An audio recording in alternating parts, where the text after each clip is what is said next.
Hello everyone, welcome to Rekha Online Classes. Today we will read chapter number 3, Discovering Tut. The saga continues of Hornbill. This chapter is written by A.R. Williams. Now we discuss in this chapter about Tut. Tut एक king थे जो कि Egypt पर उन्होंने काफ़ी time I think 9 years तक उन्होंने rule किया और उसके बाद अचानक से उनकी डेथ हो गई। अब वो डेथ कैसे हुई, क्या उनका मर्डर कर दिया गया या जो भी उनके बारे में क्लूज रहे हों, वो सब हम इस चैप्टर में डिस्कस करेंगे। He was just a teenager when he died, यानी कि जो किंग टट थे वो टीनेजर ही थे जब उनकी डेथ हुई, यानी बहुत ही कम आयु एज थी उनकी जब उनकी डेथ हुई थी। The last year of a powerful family that had ruled Egypt and its empire for centuries, और वो एक पावरफुल फैमिली के लास्ट वंशज थे जिस फैमिली ने पूरे इजिप्ट पर और उसके एम्पायर पर सदियों तक यानी कि कई सौ साल तक उन्होंने राज्य किया। उस फैमिली के ये लास्ट वंशज थे। He was laid to rest laden with gold and eventually forgotten. यहाँ पर जो बताया गया है कि जब उनकी डेथ हुई तो उनको जो लेड मीन्स दफना दिया गया और साथ में उन्हें सोने से लाद दिया गया और फिर इवेंचुअली मीन्स बाद में उनको फॉरगटन कर दिया गया, यानी कि भुला दिया गया। Since the discovery of his tomb in 1922, यानी बात हो रही है ये 1922 की, जब उनकी टॉम की उनकी मकबरे की जो डिस्कवरी स्टार्ट हुई थी, तब से the modern world has speculated about what happen to him. जो मॉडर्न वर्ल्ड है उसने अनुमान लगाया था कि भाई उनके बारे में उस टाइम क्या हुआ होगा, with murder being the most extreme possibility, और सबसे अधिक जो पॉसिबिलिटी थी वो मर्डर की थी कि शायद उनका उस टाइम पे मर्डर हुआ था। Now living his Tom for the first time in almost 80 years, means 80 years से वो जहाँ पर टॉम में जो दफनाए हुए थे वो, उसके बाद Tut has undergone a CT scan. Tut को कहाँ लाया गया? सिटी स्कैन करने के लिए लाया गया। That offers new clues. अब टट को कहाँ लाया गया? टट मीन्स टट तो की डेथ हो गई है तो कब्र में से लाया गया उनका सिटी स्कैन करने के लिए। और क्यों सिटी स्कैन करना था? That offers new clues about his life and death, जिससे कि उनसे रिलेटेड, उनकी लाइफ से रिलेटेड, उनकी डेथ से रिलेटेड कुछ न्यू क्लूज जो मिलने थे उसके लिए सिटी स्कैन किया गया। And provides precise data for an accurate forensic reconstruction of the voice pharaoh। और इस सिटी स्कैन ने एक्यूरेट डेटा प्रोवाइड किए जो कि फॉरेंसिक रिकंस्ट्रक्शन के द्वारा किया गया था ऑफ द वॉइस फेरो।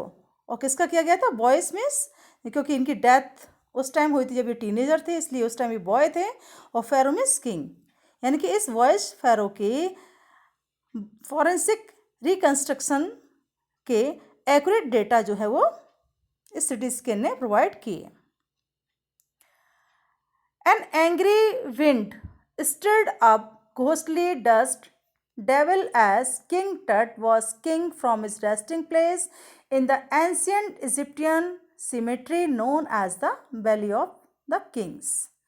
यानी कि जो जगह है एंशियंट इजिप्टियन सिमेट्री, कब्रिस्तान, उसको किस नाम से जाना जाता है? The valley of the Kings. वहाँ से यानी कि जो किंग टट थे जो अपनी कब्र में लेटे हुए थे, यानी कि जो उनका जो डेड बॉडी थी वो जो कब्र में लेटी हुई थी, वहाँ से उनके रेस्टिंग प्लेस से ले जाया गया। जब ले जाया गया तो उस टाइम पे जो विंड थी एकदम से एंग्री, इनकी एकदम से बहुत तेज़ हवा चलने लगी और उसकी वजह से चारों तरफ जो डस्ट के जो डेवल्स यानी कि जो तूफान से धूल से भरे हुए तूफान चारों तरफ एकदम से होने लगे, चारों तरफ एकदम तेज़ हवा चलने लगी और जैसे भूत जैसे डस्ट बनने लगी, एकदम से चारों तरफ धूल ही धूल हो गई। Dark bellied clouds had scudded across the desert sky all day, यानी कि जो डार्क बेलीड क्लाउड्स थे, एकदम से गहरे काले जो बादल थे, उन्होंने वो पूरे एकदम से द डेजर्ट स्काई यानी पूरे आसमान पे वो एकदम से छा गए। स्कडेड अक्रॉस यानी कि पूरे स्काई पर वो छा गए ऑल डे, पूरे दिन। And now were veiling the stars in casket grey, और जो स्टार्स थे उनका एक तरह से कास्केट ग्रे मीन्स एक तरह से वो ग्रुप में ऐसा लगा जैसे कि वेलिंग कर दिया गया हो, ढक दिया गया हो, यानी कि जो तूफान, धूल से भरी जो तूफान चला था, एकदम से स्टार्ट हुआ था, उसकी वजह से एकदम से चारों तरफ काले काले बादल से छा गए थे, और स्टार्स पे भी ऐसा लग रहा था जैसे कि कुछ ढक दिया गया है। स्टार्स भी ढके ढके नजर आ रहे, क्लियर नजर नहीं आ रहे थे। इट वॉज 6 PM, और ये टाइम है 6 PM on 5 January 2005।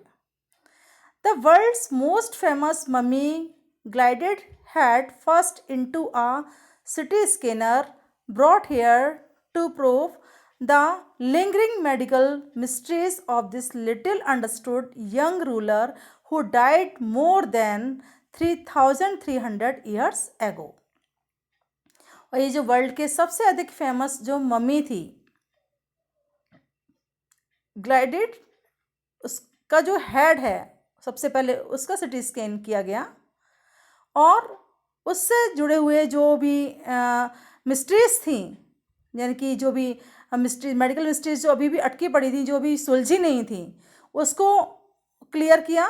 Of this little understood, जो ये यंग रूलर था, जो टट थे, यंग रूलर थे, जिनको अभी तक कम समझा गया था, कम समझा गया, जिसके बारे में कम नॉलेज थी लोगों को, और जिनकी डेथ जो है वो करीब 3,300 ईयर्स पहले हो गई थी। उनको उनकी मम्मी में से निकालकर उनका जो हेड है उसका सबसे पहले सिटी स्कैन किया गया। All afternoon the usual line of tourist from around the world had descended into the cramped rock cut Tom some 26 feet underground to pay their respects। पूरे दोपहर सारे वर्ल्ड से, यानी कि वर्ल्ड से जो है टूरिस्ट की लाइन लग गई वहाँ पर देखने के लिए। वो वहाँ पर जो रॉक का टॉम था, यानी कि जो टॉम बना हुआ था, चट्टानों को काट कर जो टॉम बनाया गया था, करीब वो 26 फीट नीचे था अंडरग्राउंड। वहाँ पर वो लोग आए और उनको रेस्पेक्ट देने के लिए टूरिस्ट वहाँ पर आए। They gazed at the murals on the walls of the burial chamber and peered at Tut's gilded face, the most striking feature of his mummy-shaped outer coffin lid। और फिर वो देख रहे थे, कौन देख रहे थे? गेस्ट मीन्स जैसे कि लुक्ड फिक्स्डली, मतलब एक ही जगह एकदम से लगातार आप देखते हैं तो उसको बोलते हैं गेस्ट। तो वो जो टूरिस्ट थे वो देख रहे थे जो वरियल चैम्बर यानी कि जो उनका टॉम था, जो उनका ताबूत जो था, उसकी जो वॉल्स थी उस पर वॉल मुरल्स मीन्स वॉल पेंटिंग हो रही थी। एंड पियर्ड, और उन्होंने वहाँ पर टट का जो ग्लाइडेड फेस था वो देखा, जो ग्लाइडेड मीन्स जो मतलब जो गोल्ड से जड़ा हुआ फेस था वो देखा। The most striking feature of his mummy, जो मम्मी थी उसका सबसे स्ट्राइकिंग फीचर था ये शेप्ड आउटर कॉफिन लिड, यानी उस ताबूत के जो ऊपर लिड था उसके ऊपर भी टटका ग्लाइडेड फेस दिखाई दे रहा था, उसको वो वहाँ पर देख रहे थे। मैं स्ट्राइकिंग फीचर मतलब इस तरह से वो बनाया गया था लिड के ऊपर। Some visitors read from guide books in a whisper, यानी कि जो गाइड बुक्स होती हैं उसको विजिटर्स पढ़ रहे थे और धीमे धीमे बोल रहे थे। अदर स्टूड साइलेंटली, कुछ टूरिस्ट साइलेंटली खड़े थे। Perhaps pondering Tut's untimely death in his late teens, और शायद वो इस बात को पॉन्डरिंग कर रहे हों या अनुमान लगा रहे हों कि टट की जो अनटाइमली डेथ हो गई थी, मीन्स टाइम से पहले जो डेथ हो गई थी लेट टीनेजर में, उसके बारे में वो अनुमान लगा रहे थे। और wondering with a shiver if the pharaoh's curse, और शायद वो इस बात में थोड़ा सा वंडरिंग भी कर रहे थे, सरप्राइजिंग भी हो रहे थे वो, कि जो फेरो का जो कर्स था, फेरो यानी किंग का जो कर्स था, उसके बारे में भी वो थोड़ा सा शिवर हो रहे थे। डेथ और misfortune falling upon those who disturb him was really true, means यानी कि उनकी डेथ हो गई थी किंग टट की और उनको दफना दिया गया था ताबूत में। अब उसका दोबारा से सिटी स्कैन होना था, तो उसको निकाला जा रहा था। तो इस बात के लिए जो टूरिस्ट थे वो थोड़ा सा ये सोच रहे थे कि भाई ये फ़ैरो का कहीं कर्ज तो नहीं है, जो एकदम से धूल से भरी हुई हवा चल रही है चारों तरफ, एकदम से स्काई भी नहीं ढंग से दिखाई दे रहे हैं, चारों तरफ एकदम माहौल थोड़ा सा डरावना सा हो गया है। तो कहीं ऐसा तो नहीं कि जो मिसफॉर्चून आने वाला है, क्योंकि हमने उसको डिस्टर्ब किया है, क्योंकि वो रेस्टिंग इन पीस थे, आराम कर रहे थे अपनी कब्र में, अब उनको डिस्टर्ब किया है। तो कहीं ऐसा तो नहीं कि उनका कर्ज हो रहा हो, उनके मतलब उन्होंने अभिशाप दिया हो जिससे कि मिसफॉर्चून आने वाला है। वॉज रियली ट्रू, शायद ये ट्रू था। The mummy is in very bad condition because of what Carter did in the 1920s, said Zahi Hawass, secretary general of Egypt Supreme Council of Antiquities. यानी कि जो Supreme Council of Antiquities के Egypt के जो secretary general थे, जिनका name था जही हवास, वो बोलते हैं कि मम्मी की जो है लगता है बहुत बुरी कंडीशन हो गई थी, क्योंकि जो कार्टर थे उन्होंने 1920s में उसकी डिस्कवरी की थी, उससे रिलेटेड जो ताबूत था उसमें निकाल के देखा होगा उन्होंने, तो उस वजह से जो मम्मी की जो कंडीशन थी बहुत बुरी हो गई थी, ऐसा जही हवास ने कहा था। As he leaned over the body for a long first look, क्योंकि जही हवास ने जब पहली बार उनको बहुत देर तक उनकी बॉडी को देखा था, किनकी बॉडी को, किंग टट की बॉडी को जब देखा था, तो उन्होंने कहा कि मम्मी की जो कंडीशन है बहुत ज़्यादा बेकार हो गई है। कार्टर, हावर्ड कार्टर, जिनका पूरा नेम था Howard Carter, that is was the British archaeologist who in 1922 discovered Tut's tomb after years of futile searching. यानी कि कई साल तक यूजलेस सर्चिंग के बाद, यानी कि कई साल असफल होने के बाद, जो कार्टर थे जो कि ब्रिटिश आर्कियोलॉजिस्ट भी थे, उन्होंने 1922 में टट के टॉम को डिस्कवर किया, यानी कि टट के टॉम को उन्होंने खोज लिया। इट्स कंटेंट्स दो हेस्टिली रैंसैक्ड इन एंटिक्विटी, और इस तरह से जो इसकी डिस्कवरी हुई थी या जो भी सर्च की गई हो, उसमें उनके जो कंटेंट्स थे, यानी कि जो उसके ताबूत था, उनके जो कंटेंट्स थे, शायद जल्दबाजी में वो रैंसेक्ट हो गए थे, वो डिस्ट्रॉय हो गए थे। वॉज सरप्राइजिंगली कंप्लीट, मीन्स अगर उनको जो कंप्लीट खोज की गई हो उसकी वजह से जो उनके जो कंटेंट्स थे वो जल्दबाजी में रैंसेक्ट हो गए थे, डिस्ट्रॉय हुए थे। They remain the richest royal collection ever found, यानी जो भी इनके अवशेष बचे थे वो एवर फाउंड मीन्स अब तक जो भी देखे गए हों, उनमें जो सबसे शाही, सबसे समृद्धशाली शाही जो भंडार था, शायद वो पहले कभी ऐसा ना हुआ हो, तो वो देखा था उन्होंने। And have become part of the Feroz legend, और अब वो फेरो के लीजेंड का पार्ट भी बन गया। फेरो यानी कि किंग के लीजेंड की स्टोरी का पार्ट भी बन गया। Stunning artefacts in gold, their eternal brilliance meant to guarantee resurrection, यानी कि जो जिस तरह से जो गोल्ड से वो जड़े हुए थे, किंग टट जब दफना दिए गए थे तो उनके ऊपर गोल्ड से लाद दिया गया था, तो इसका एक ये भी मीनिंग निकलता है कि शायद ये गारंटी थी रिसरेक्शन की। रिसरेक्शन यानी कि जो पुनर्जन्म होता है उसकी गारंटी थी, क्योंकि उस टाइम में ऐसा सोचते थे ये किंग कि जो डेथ के बाद एक दूसरी भी दुनिया होती है जहाँ पर लोग जाते हैं और वहाँ पर उन्हें इन सारी चीज़ों की ज़रूरत होती है, तो जो धन उनके ऊपर अगर डाल दिया जाएगा या लाद दिया जाएगा धन से, तो वो धन उनकी दूसरी लाइफ में काम आएगा।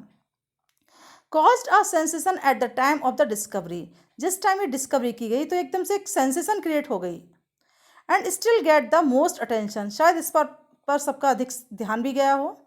बट टट was also worried with everyday things he would want in the after life, और टट जो है जब दफना दिए गए थे उस टाइम उनके साथ जो डेली एवरीथिंग्स थी, मतलब जो भी जो डेली यूज़ में जो चीज़ें आती थी वो सारी चीज़ें उनके साथ दफना दी गई थी, यानी कि जो उनके आफ्टर लाइफ के बाद भी काम में आनी थी, जैसे कि बोर्ड गेम्स हैं, ब्रॉन्ज रेजर था, लिनन अंडरगारमेंट्स थे, और cases of food and wine, यानी कि जो फूड और वाइन के जो पैकेट्स थे या जो भी बॉक्सेस थे वो भी उनके साथ रख दिए गए थे कि भाई इनकी आफ्टर लाइफ के बाद भी ये सारी चीज़ें इनके काम आएंगी, ऐसा उनका सोचना था। इसलिए जब वो दफनाए गए थे तो ये सारी चीज़ें उनके साथ रख दी गई थी। After months of carefully recording the pharaoh's funerary treasures, यानी कि कई महीनों की केयरफुली रिकॉर्डिंग किसकी हुई थी? फेरो की फनरेरी ट्रेजर्स की, यानी फेरो यानी किंग के जो जब उनको दफनाया गया था तो जो भी खजाना था उसकी जब रिकॉर्डिंग हुई, उसको जब केयरफुली वॉच किया गया, Carter began investigating his 3 nested coffins, यानी कि कार्टर ने जब इन्वेस्टिगेशन स्टार्ट की तो वो उन्हें 3 नेस्टेड कॉफिन्स को खोलना पड़ा, मतलब एक के बाद एक ताबूत में वो बंद थे, मतलब जो 3 ताबूत थे और जो लास्ट वाला ताबूत था उसमें वो किंग टट को बंद किया गया था। ओपनिंग द फर्स्ट, जब फर्स्ट ओपन किया गया, he found a shroud adorned with garlands of willow and olive leaves, wild celery, lotus petals and cornflowers, the faded evidence of a burial in March और April, यानी कि जो first उन्होंने जो ताबूत खोला उसमें उन्हें क्या मिला? श्राउड मिला। श्राउड मीन्स कफन मिला जिस पर माला थी, माला से सजा हुआ था वो, और माला किसकी थी? जो विलो और ओलाइव की जो लीव्स थी उसकी माला बनी हुई थी। वाइल्ड सिलरी मीन्स जो जंगली अजमाइन होती है, लोटस की पेटल्स थी और कॉर्नफ्लावर्स थे, इन सब की माला बना के जो है कफन को सजा दिया गया था। द फेडेड एविडेंस, और जो मुरझाई हुई जो ये जो पत्तियां थी, जो लोटस पेटल्स थी, ये सारी चीज़ें इस बात का सबूत थी कि एविडेंस ऑफ अ बरियल इन मार्च और अप्रैल, कि इनको जो दफनाया गया होगा वो मार्च अप्रैल का मंथ रहा होगा। When he finally reached the mummy, जब वो फाइनली मम्मी के पास पहुंचे, दो ही रैन इनटू ट्रबल, तो वो परेशानी में फंस गए। The ritual resins had hardened, जो रेजिन्स होता है एक तरह से ग्लू कह सकते हैं इसको, कि जब जो डेड बॉडी है जो ताबूत में जब रखी जाती तो उसके नीचे ना ग्लू बिछा दिया जाता है जिससे कि बॉडी जो स्टिक रहे, बॉडी को कोई नुकसान ना हो। तो जो रेजिन्स लगाई गई थी वो हार्ड हो गई थी, इतने सालों में बहुत ज़्यादा हार्ड हो गई थी। सीमेंटिंग टट टू द बॉटम ऑफ इस सॉलिड गोल्ड कॉफिन, यानी कि जब जो टट को जब बॉटम यानी कि ताबूत के बॉटम में जो कि सॉलिड गोल्ड कॉफिन का था उसमें जब लिटाया गया था तो रेजिन से स्टिक किया गया था। No amount of legitimate force could move them, Carter wrote later, what was to be done. अब कार्टर ने बाद में लिखा कि कोई भी ऐसी फोर्स वाली चीज़ नहीं थी जिससे कि उसको मूव किया जा सकता, यानी टट की बॉडी को मूव किया जा सकता। The sun can beat down like a hammer this far south in Egypt, and Carter tried to use it to loosen the regions। उस टाइम की बात हो रही है जब इजिप्ट का जो साउथ वाला जो एरिया पड़ता है वहाँ पर जो धूप पड़ती है, अभी भी है ऐसा, जो धूप पड़ती है तो बहुत ज़्यादा तेज़ होती है धूप, और जिस तरह से हथौड़ा की जो बीट होती है, जैसे हथौड़ा मारते हैं, सेम वैसे ही सन लगता है, सन की धूप लगती है उस टाइम पे, मतलब बहुत ज़्यादा गर्म होता है सन जो है। And Carter try to use it loosen the resins, और कार्टर ने यही सोचा ये जो गर्मी है सन के द्वारा, जो हॉटनेस है, इस गर्मी के द्वारा वो क्या करेंगे, रेजिन्स को यानी ग्लू को पिघलाएंगे, मतलब इससे थोड़ा सा लूज हो जाएगी और वो डेड बॉडी को आसानी से निकाल पाएंगे। For several hours he set the mummy outside in blazing sunshine that heated it to 149 degrees Fahrenheit. फिर उन्होंने क्या किया, मम्मी को उन्होंने ब्लेजिंग सनशाइन एकदम चमचमाती धूप में उन्होंने रख दिया, जिससे कि वो डेड बॉडी भी मम्मी जो थी उनकी किंग टट की, वो इतनी ज़्यादा हीट हो गई, कितनी 149 डिग्रीज फ़ारेनहाइट में भी से हीट हो गई, मतलब इतनी हीट हो गई, इतनी गर्म हो गई। नथिंग बस्ट, लेकिन फिर भी कुछ नहीं हुआ। He reported with scientific detachment that, और बाद में वो साइंटिफिक डिटेचमेंट के में रिपोर्ट देते हैं that the consolidated material had to be chiselled away means जैसे छेनी वगैरह से जो हम कोई काम करते हैं तो यहाँ पर वो बताना चाह रहे हैं कि जो कंसोलिडेटेड जो मटेरियल था, जिस मटेरियल से वो स्टिक किया गया था, उनकी डेड बॉडी को स्टिक किया गया था, अब वो किससे वो अलग करेंगे? चिजल से, छेनी से। Chiselled away from beneath the limbs and trunk before it was possible to raise the king's remains। यानी कि जो किंग के जो रिमेन्स थे उनको हटाने से अगर जितना पॉसिबल हो सकता था उससे पहले उन्होंने क्या किया, मतलब किस तरह से वो उनको हटाया उन्होंने, कि उनके पहले तो जो लिम्स थे, जो अंग थे, जो ट्रंक था, जो धड़ था उनका, उसको उन्होंने चिजल करना स्टार्ट किया, छेनी से उन्होंने हटाना स्टार्ट किया। और इस तरह से किया जिससे कि वो उनके किंग के रिमेन्स को वो इजीली उसको हटा पाए वहाँ से। In his defence Carter really had little choice. अपने डिफेंस में जो कार्टर हैं उनके पास बहुत ही कम चॉइस थी। If he hadn't cut the mummy free, यदि वो मम्मी को काट कर फ्री नहीं करते तो thieves most certainly would have circumvented the guards and ripped it apart to remove the gold। तो फिर क्या होता, यदि वो मम्मी को छेनी से काट कर अलग नहीं करते तो फिर क्या होता, जो चोर थे, चोर क्या करते, जो वहाँ पर गार्ड्स पहरा देते हैं उनको वो सर्कमवेंटेड करते, यानी चीट करते, धोखा देते, और फिर उस मम्मी से जो गोल्ड, चारों तरफ गोल्ड था, उस गोल्ड को वो अलग करके ले जाते। In Tut's time the royals were fabulously wealthy, यानी कि टट के टाइम में जो रॉयल्स शाही घराने थे वो बहुत ज़्यादा धनी थे। एंड दे थॉट, शायद वो ये सोचते थे और होप्ड, ये उम्मीद भी करते हों कि they could take their riches with them, यानी कि जब उनकी डेथ होगी तो वो अपने धन को, अपने मनी को वो अपने साथ ले जाएंगे।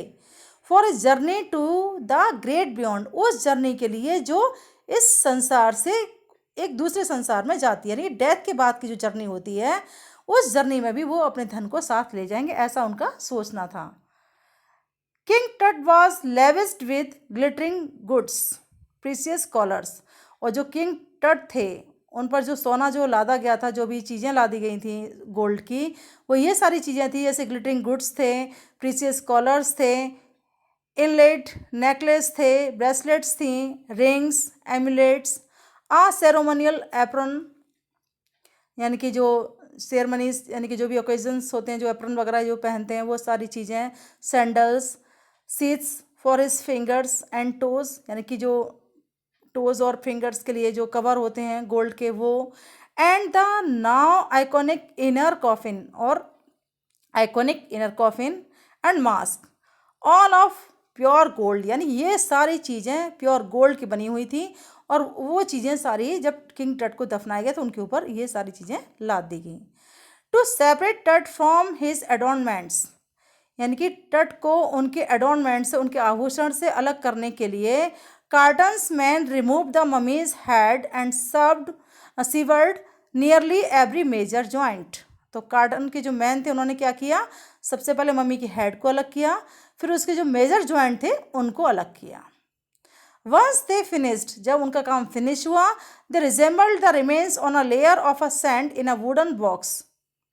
तो फिर उन्होंने क्या किया, रिजेंबल किया उन अवशेषों को, on a layer of sand, यानी सैंड की जो लेयर थी उस पर, इन अ वुडन बॉक्स, एक लकड़ी के बॉक्स में, विद पैडिंग, पैड लगा के, दैट कंसील द डैमेज, जिससे कि जो डैमेज हुआ है, जिस तरह से उन्होंने उनके अंग को, उनके धड़ को या उनके सिर को अलग किया है, उस डैमेज को छिपाने के लिए उन्होंने क्या किया, उस पर पैड वगैरह साइड से लगा दिए। द बेड वेयर टट नाउ रेस्ट, वो बेड जहाँ पर टट रेस्ट करते हैं, मीन्स उसमें दफन है, ताबूत में दफन है। उसकी बात यहाँ पर हो रही है कि वहाँ पर उन्हें जो है सैंड की लेयर पर उनके अवशेषों को रिजेंबल किया गया और एक वुडन बॉक्स में लिटा दिया गया, जिसमें पैड लगा दिए गए और उनके डैमेज को छिपा दिया गया। Archaeology has changed substantially in the intervening decades, यानी कि जो आर्कियोलॉजी थी उसने रियली में जो बीच के जो दशक थे उसमें उन्होंने अपना एकदम से व्यू चेंज किया। फोकसिंग लेस ऑन ट्रेजर, उन्होंने ट्रेजर पर ध्यान कम दिया, और and more on the fascinating details of life and intriguing mysteries of death. तो उन्होंने किस पे ज़्यादा अटेंशन दिया, किससे ज़्यादा फैसिनेट हुए? उनकी जो लाइफ के फैसिनेटिंग डिटेल्स थे और उनकी जो डेथ की जो इंट्रिग्यूइंग मिस्ट्रीज थी, जो जटिल रहस्य थे, उन पर उन्होंने ज़्यादा ध्यान दिया। It also uses more sophisticated tools including medical technology, और इसके लिए उन्होंने सोफिस्टिकेटेड टूल्स भी यूज़ किए, साथ में मेडिकल टेक्नोलॉजी को भी यूज़ किया। इन 1968, more than 40 years after Symmetry's discovery, an anatomy professor x-rayed the mummy and revealed a startling fact। यानी कि 1968 में 40 ईयर्स से भी ज़्यादा का टाइम था, जब जो कार्टर्स की जो डिस्कवरी थी उसके बाद के 40 ईयर्स से भी बाद का टाइम था। उस समय एक एनाटॉमी प्रोफेसर थे, उन्होंने एक्सरे किया था मम्मी का। फिर उन्होंने जो एक्सप्रेस किए जो उन्होंने फैक्ट्स, वो बहुत ही स्टार्टलिंग थे, बहुत ही चौंका देने वाले फैक्ट्स थे। वो क्या थे कि beneath the resins that cakes his chest, यानी कि जो ग्लू से उनकी जो बॉडी को जो स्टिक किया गया था, तो उनके जो चेस्ट को स्टिक किया गया था, तो हिज ब्रेस्ट बोन, उनकी जो ब्रेस्ट की बोन थी वो, and front ribs are missing, ये दोनों चीज़ें मिसिंग थी। और जिस तरह से उन्हें दफनाया गया होगा उस टाइम पे ये दोनों चीज़ें मिसिंग थी। कौन कौन सी? उनकी ब्रेस्ट बोन और front ribs. Today gun diagnostic imaging can be done with computed tomography। यानी आज जो बात हो रही है डायग्नोस्टिक इमेजिंग की, वो कंप्यूटेड टोमोग्राफी में की जा सकती है। किस तरह से? और सिटी स्कैन में की जा सकती है। Which hundreds of x rays in cross section, उसमें कैसे करेंगे? जैसे कि करीब हंड्रेड्स के करीब जो है एक्सरे को क्रॉस सेक्शन में are put together like slices of bread, यानी कि जैसे ब्रेड के स्लाइसेस होते हैं, सेम वैसे ही 100 के करीब एक्सरेज को क्रॉस सेक्शन में रखा जाएगा। To create a 3 dimensional virtual body. और किस तरह से बॉडी बनाई जाएगी? 3 डायमेंशनल वर्चुअल बॉडी, यानी ऐसी बॉडी बनाई जाएगी जैसे कि रियल लगे। What more would a CT scan reveal of TUT than the X-ray? अब यहाँ पर एक क्वेश्चन है कि भाई जो सिटी स्कैन है, क्या वो टट के बारे में जो भी सीक्रेट्स हैं उनको रिवील कर पाएगा एक्सरे से ज़्यादा? यानी एक्सरे से ज़्यादा सिटी स्कैन क्या टट के सीक्रेट्स को रिवील कर पाएगा? And could it answer 2 of the biggest questions still lingering about him? और क्या ये 2 सबसे बड़े क्वेश्चंस जो अभी भी लिंगरिंग कर रहे हैं, अभी भी अटके हुए हैं, क्या ये उनके आंसर दे पाएगा? और वो क्वेश्चंस कौन से हैं? हाउ डिड ही डाई, उसकी डेथ कैसे हुई, यानी वो कैसे मरा? And how old was he at the time of his death, जब उसकी डेथ हुई थी तब वो कितना बड़ा था, कितनी एज थी उस टाइम पे उसकी? क्या इन दोनों क्वेश्चन के आंसर ये सिटी स्कैन दे पाएगा? King Tut's demise was a big event, यानी कि किंग टट का जो डिमाइज था, जो एक तरह से कहना चाहिए जो विनाश था, जो उनकी डेथ हुई थी, वो एक बहुत ही बड़ा इवेंट थी उस टाइम पे। इवन बाय रॉयल स्टैंडर्ड्स, यानी कि रॉयल स्टैंडर्ड से भी देखा जाए तो उनकी एक जो डेथ थी वो एक बहुत बड़ा इवेंट थी। He was the last of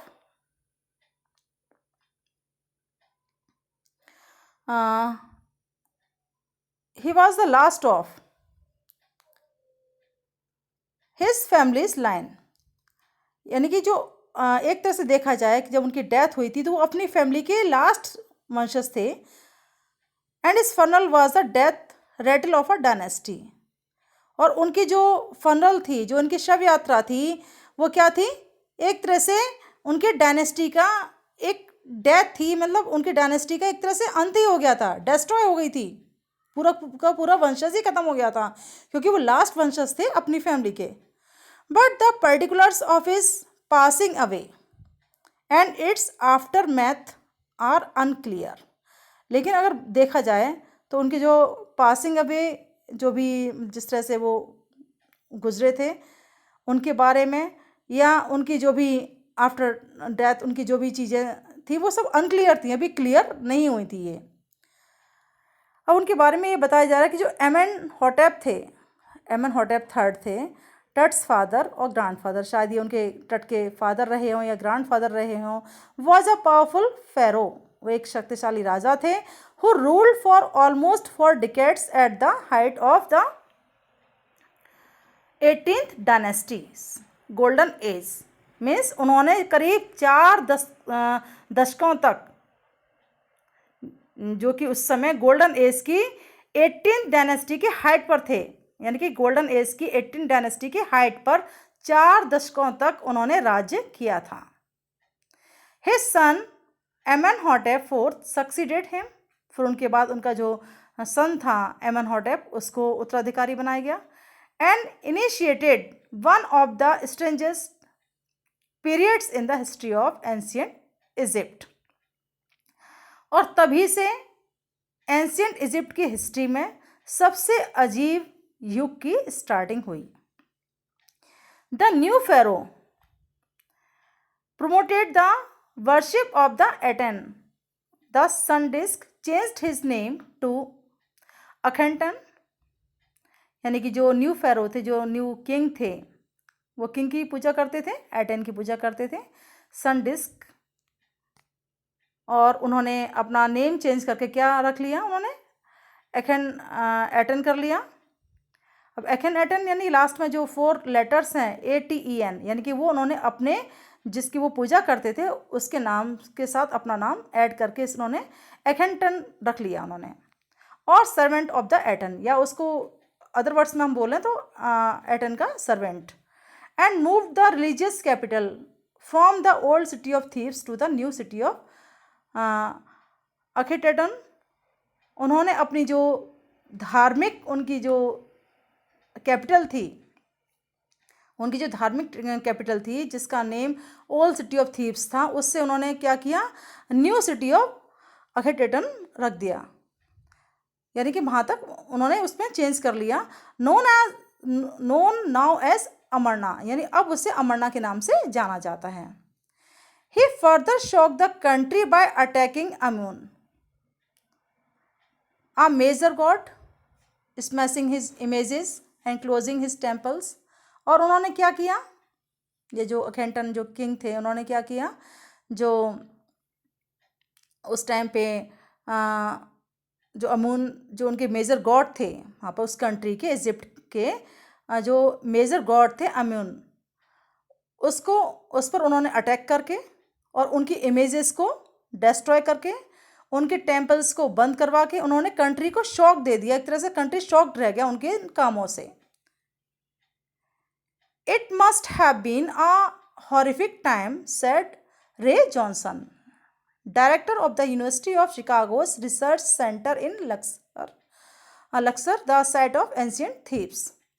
यानी कि जो रे जॉनसन थे वो लश्कर में शिकागो का जो रिसर्च सेंटर है उसकी यूनिवर्सिटी के डायरेक्टर थे, यानी कि जो ऑफ एंशियंट थीब्स में एंशियंट थीब्स में जो लक्सर था उसमें शिकागो के रिसर्च सेंटर के यूनिवर्सिटी के डायरेक्टर थे जिनका नेम था रे जॉनसन। उन्होंने ये कहा था कि it must have been a horrific time, यानी वो टाइम जो है बहुत ज़्यादा भयानक रहा होगा। The family that had ruled for centuries was coming to an end. उन्होंने साथ में ये भी बोला कि वो फैमिली जिसने कई सौ साल तक राज्य किया अब उसका अंत होने जा रहा है। And then Akhenaten went a little wacky, wacky means सन की, और जो अब अखेनटन जो किंग है वो अब थोड़ा सन की भी हो गया है।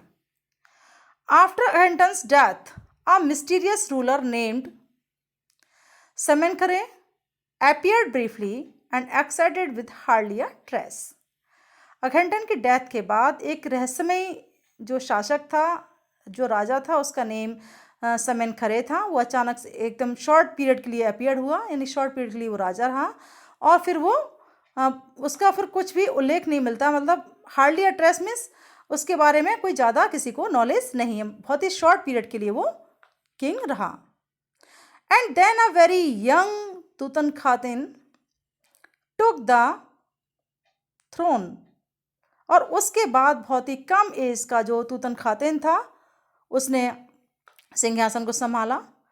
King Tut as he is widely known today, और आज उस किंग को टट के नाम से जाना जाता है। The boy king soon changed his name to Tutankhamun living image of Amun, यानी कि जो उस टाइम पे गॉड थे अम्यून, उनके नाम पर उन्होंने अपना नाम रख लिया Tutankhamun. And oversaw a restoration of the old ways, और जितने भी पुराने तरीके थे उनको उन्होंने रिस्टोर कर दिया। मतलब जो जैसे किंग की पूजा होती थी, टेम्पल्स वगैरह सब उन्होंने खुलवा दिए, और एक तरह से पुराने दिनों को फिर से उन्होंने रिस्टोर कर दिया, पुराने तरीकों को। ही रेन फॉर अबाउट 9 ईयर्स, करीब 9 ईयर्स तक उन्होंने राज्य किया। एंड देन डाइड अनएक्सपेक्टेडली, और फिर वो अचानक से उनकी डेथ हो गई, मतलब उम्मीद के विपरीत उनकी डेथ हो गई। Regardless of his fame and the speculations about his fate, means अगर उनकी फेम, उनकी प्रसिद्धि और उनके फेट के बारे में अगर ज़्यादा ध्यान ना दें, तो टट is one mummy among many in Egypt. तो जो टट था वो इजिप्ट में कई मम्मीज़ में से एक था। जो टट की जो मम्मी थी वो इजिप्ट में कई किंग की मम्मीज़ में से एक थी। हाउ मैनी, कितनी? अब इसका क्वेश्चन का कोई आंसर नहीं है, नो वन नोज, कोई नहीं जानता इस क्वेश्चन का answer. The Egyptian mummy project which began an inventory in late 2003, यानी कि इजिप्टियन मम्मी का जो प्रोजेक्ट था जो कि स्टार्ट हुआ था 2003 में, has recorded almost 600 so far and is still counting. Means उसने करीब 600 के करीब जो है उन्होंने काउंट भी कर लिया है, रिकॉर्ड कर लिया है, लेकिन अभी भी काउंटिंग कंटिन्यू है। The next phase, scanning the mummies with a portable city machine donated by the national geographic society and siemens it's manufacturer. और जो नेक्स्ट फेज था वो ये था कि ममीज का पोर्टेबल सिटी मशीन के द्वारा स्कैन होना था, जो कि डोनेट की गई थी। वो मशीन किसके द्वारा? नेशनल ज्योग्राफिक सोसाइटी और सीमेंस के द्वारा और इसके मैन्युफैक्चरर के द्वारा, यानी जो इसके मैन्युफैक्चरर थे उनके द्वारा इस मशीन को डोनेट किया गया था, और उस मशीन से इस ममीज का स्कैन होना था। ये नेक्स्ट फेज था। King Tut is one of the first mummies to be scanned, और किंग टट की मम्मी जो है सबसे फर्स्ट मम्मी थी जिसका स्कैन किया जाना था। In death as in life, death में भी जैसा कि लाइफ में भी। Moving regally ahead of his countryman, यानी कि लाइफ में भी जो सब अपने देशवासियों से जो वो सबसे आगे चल रहे थे, डेथ में भी जब उनकी डेथ हुई तो उनकी मम्मी सबसे पहले उन्हीं की मम्मी का स्कैन किया जाना था। A CT machine scan the mummy head to toe, और सिटी मशीन से उस मम्मी का जो स्कैन किया गया वो हेड से लेकर टो तक किया जाना था, creating 1700 digital x ray images in cross section, यानी कि करीब 1700 डिजिटल एक्सरे इमेजेस को क्रॉस सेक्शन में क्रिएट करके उस मम्मी का हेड टू टो स्कैन किया जाना था। Tut's head scanned in 0.62 millimeter slices to register its intricate structures, और जो टट का हेड था उसका भी स्कैन किया गया करीब 0.62 मिलीमीटर स्लाइसिस से उसका स्कैन किया गया, और इसके जो इंट्रिकेट स्ट्रक्चर था, जो जटिल स्ट्रक्चर था, उसको रजिस्टर करने के लिए। Takes on eerie detail in the resulting image, और फिर बाद में जो इसकी इमेज आई, जो रिजल्ट आया वो थोड़ा सा रहस्यमय था, थोड़ा डरावना था, रहस्यमय था।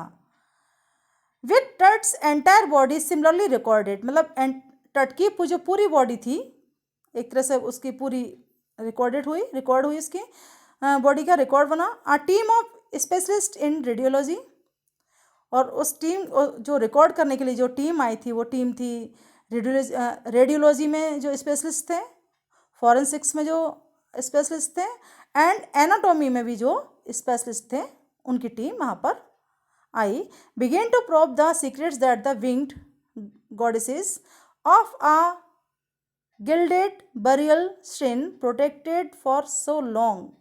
यानी उन्होंने स्टार्ट किया उन सीक्रेट्स को सुलझाना जो कि जो मम्मी थी उस मम्मी के सीक्रेट्स को उन्होंने सुलझाना स्टार्ट किया, जिस मम्मी को इतने लंबे समय से जो पंखों वाली जो गॉडेस थी, विंग्ड गॉडेसेस थी, वो उन्होंने इस पवित्र मकबरे को उन्होंने इतने लंबे समय से जो उनकी सुरक्षा की थी उसके सीक्रेट को उन्होंने क्लियर करना था।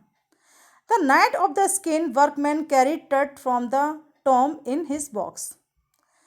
और स्किन करने के लिए, यानी कि जो नाइट में जो स्किन होना था, उस स्किन के लिए जो वर्कमैन थे उन्होंने क्या किया, जो टट की जो बॉडी थी उनके टॉम में से निकाल कर अपने बॉक्स में ले गए। लाइक पॉल बियरर्स दे क्लाइम्ड अ रैम्प। जैसे कि पॉल बियरर्स होते हैं, जैसे कि जो डेथ बॉडी को जो ले जाते हैं, सेम वैसे ही वो भी उसको उठा के ले गए। क्लाइम्ड अ रैम्प, वो एक रैम्प यानी कि ढलान पर चढ़े। And a flight of stairs, फिर फ्लाइट ऑफ स्टेयर्स पर चढ़े।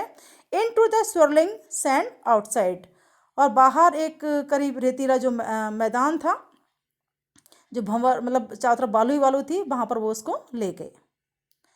Then rose on a hydraulic lift into the trailer that held the scanner. फिर वो हाइड्रोलिक लिफ्ट के द्वारा ट्रेलर में ले गए उस बॉडी को जहाँ पर स्किनर रखा था। 20 मिनट्स लेटर 2 men emerged। करीब 20 मिनट्स बाद 2 आदमी वहाँ पर आए। Sprinted for an office nearby, पास के ऑफिस में एकदम से वो भाग कर गए। And return with a pair of white plastic fans, और साथ में वो एक पेयर वाइट प्लास्टिक फेंस का लेकर आए। The $1 million Skinner had quit, क्योंकि जो $1 million स्किनर था वो क्विट हो गया था, ख़राब हो गया था, because of sand in a cooler fan, क्योंकि जो कूलर फैन में सैंड चली गई थी इस वजह से ख़राब हो गया था। इस वजह से वहाँ पर 2 आदमी आए, फटाफट से पास के ऑफिस से वो एक वाइट प्लास्टिक फैंस का एक पेयर ले गए। Curse of the pharaoh joked a guard nervously. यहाँ वहाँ पर एक गार्ड था जिसने नर्वसली जोक किया कि ये जो और कुछ नहीं है, ये फेरो का कर्स है, क्योंकि तुम उसकी बॉडी को मम्मी में से उठा कर लाए हो, इसलिए ये उस फेरो का, उस किंग का कर्स है।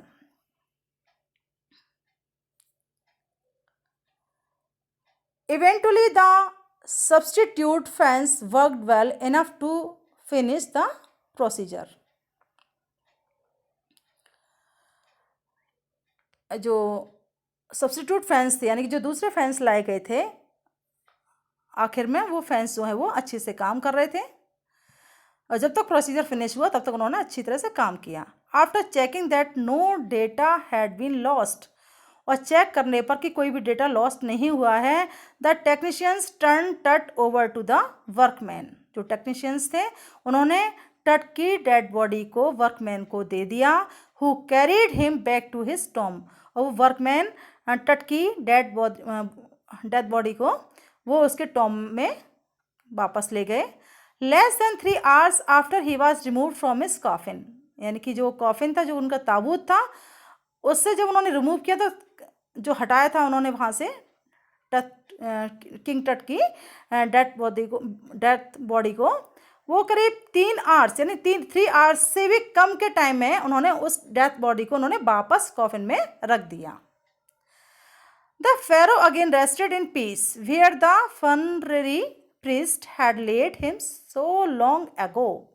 और जो फेरो थे, जो राजा यानी किंग टट थे, अब वो वापस अपने ताबूत में रेस्ट कर रहे थे, जहाँ पर फनरेरी प्रीस्ट जो थे, जब उनकी डेथ हुई थी, जो प्रीस्ट ने उन्हें दफनाया होगा उस टाइम पे इतने साल पहले, अब वहाँ पर किंग टट फिर से अपने आराम कर रहे थे। Back in the trailer a technician pulled up astonishing images of Tut on a computer screen. Trailer में वापस जाने पर जो एक टेक्नीशियन था उसने बहुत ही एस्टोनिशिंग मीन्स सरप्राइजिंग इमेजेस दिखाई टट की कंप्यूटर स्क्रीन पर। A grey head took shape from a scattering of pixels. जो बिखरे हुए पिक्सल्स थे उससे उन्होंने एकदम से जो ग्रे कलर का हेड बन गया, and the technician spun and tilted it in every direction, और टेक्नीशियन ने इसको सभी डायरेक्शन में इसको घुमाकर दिखाया। Neck vertebrae appeared as clearly as in an anatomy class. जिस तरह से एनाटोमी क्लास में जो गर्दन की जो रीढ़ की हड्डी होती है वो क्लियर दिखाई देती है, सेम वहाँ पर कंप्यूटर स्क्रीन पर दिखाई दे रही थी। Other images revealed a hand, और दूसरी इमेजेस में किंग टट के जो hand, several views of the rib cage के सेवरल व्यूज दिखाई दिए, and transection of the skull, और उनके स्कल का भी ट्रांजेक्शन जो पार्ट था वो भी दिखाई दिया। But for now the pressure was of, अब प्रेशर ऑफ हो गया था, मतलब प्रेशर खत्म हो गया था। Sitting back in his chair जाही हवास स्माइल, जो जाही हवास थे वो वापस अपनी चेयर पर बैठकर एकदम से स्माइल कर रहे थे। विजिबली रिलीव्ड, देखने पर लग रहा था कि वो रिलैक्स फील कर रहे हैं। That nothing had gone seriously wrong, कि भाई कुछ भी गलत नहीं हुआ। इसको देखकर वो एकदम से रिलैक्स फील कर रहे हैं। I didn't sleep last night, Zahi Hawass बोलते हैं कि मैं लास्ट नाइट से नॉट फॉर अ सेकेंड, एक सेकेंड के लिए भी नहीं सोया। He said I was so worried, क्योंकि मुझे बहुत ज़्यादा चिंता थी। But now I think I will go, लेकिन अब मैं सोचता हूँ मैं जाऊँगा एंड स्लीप, अब सोऊंगा। By the time we left the trailer, फिर हमने उस ट्रेलर को छोड़ दिया। Descending metal stairs to the sandy ground, और जो मेटल की जो स्टेयर्स थी उससे उतरकर हम सैंडी ग्राउंड पर आ गए।